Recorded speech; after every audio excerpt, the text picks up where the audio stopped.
Hello everyone, this is Vinod Yadav, and today I'll be talking about the Indian banking sector, which is facing a challenge of NPAs and bad debts. The issue of non-performing assets in the Indian banking sector has received a lot of media attention.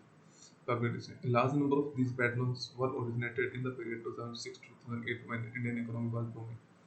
Improvised infra projects such as power plants, sugar mills, etc., had been completed on time and within budget. It was a period in which the world economy as well as the Indian economy were booming. Indian firms borrowed furiously in order to avail the growth opportunities they saw coming. Most of the investment went into infrastructure and related areas. Businessmen were overcome with exuberance, partly rational and partly irrational. They believed, as many other states, that India has entered into an era of 9% growth. Instead, they just relied on project reports of businessmen. Banks were chasing corporates with open checkbooks, asking them to who named the loan amount they wanted. Unfortunately, growth doesn't always happen, needless to say. The years of strong global growth before the 2008 financial crisis were followed by a slowdown, which impacted India as well as those projects which assumed strong demand.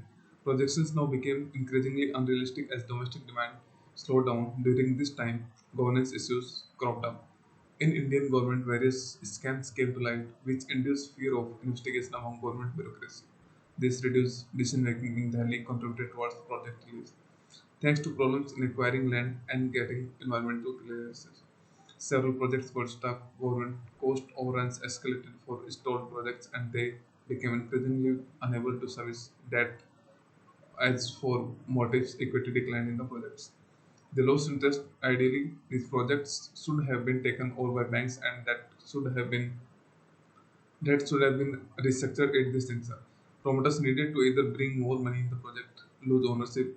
Unfortunately, this didn't happen due to lack of bankruptcy code. At the time in India, without bankruptcy code, bankers had little tools to threaten promoters. Lawsuits in India notoriously long and tedious. They dragged on for years, and promoters took advantage of these loopholes. Writing off the debt by bankers would have simply been a gift to these promoters, and additionally, it would have been invited the attention of investigative agency. So bankers simply kept these stuck projects as zombie projects in their books, neither dead nor alive. Generally, loans to large infra projects are given by a combination of multiple banks to reduce risk.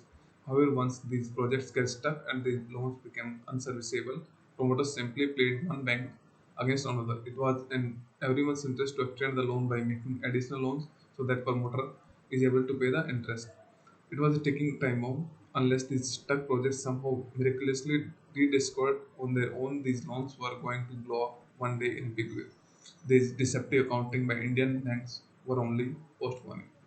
The doomsday behind this huge NVA problem were a combination of factors: bankers' exuberance, incompetence, and corruption. Bankers were overconfident while giving loans during boom period, and they did very little independent analysis of the project cash flow. Unscrupulous promoters poured oil in fire by inflating the cost of machinery and equipment while invoicing bills, and simply bad intent. A portion of this NPA was due to outright fraud, but major portion was due to lack of decision making and undue delays on the part of bureaucracy, which made large projects unviable and increased their costs.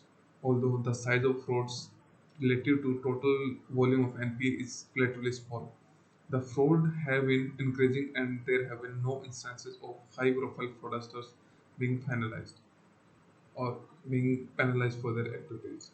This NPA bubble was busted during the tenure of RBI Governor Raghuram Rajan. He constituted a committee for asset quality check of Indian banks and made them disclose all the loans which were behind their payment schedule. However, one cannot understand the enormity of NPA problem in Indian banks by the fact that currently close to 10% of the all bank loans in India are NPA provisionals.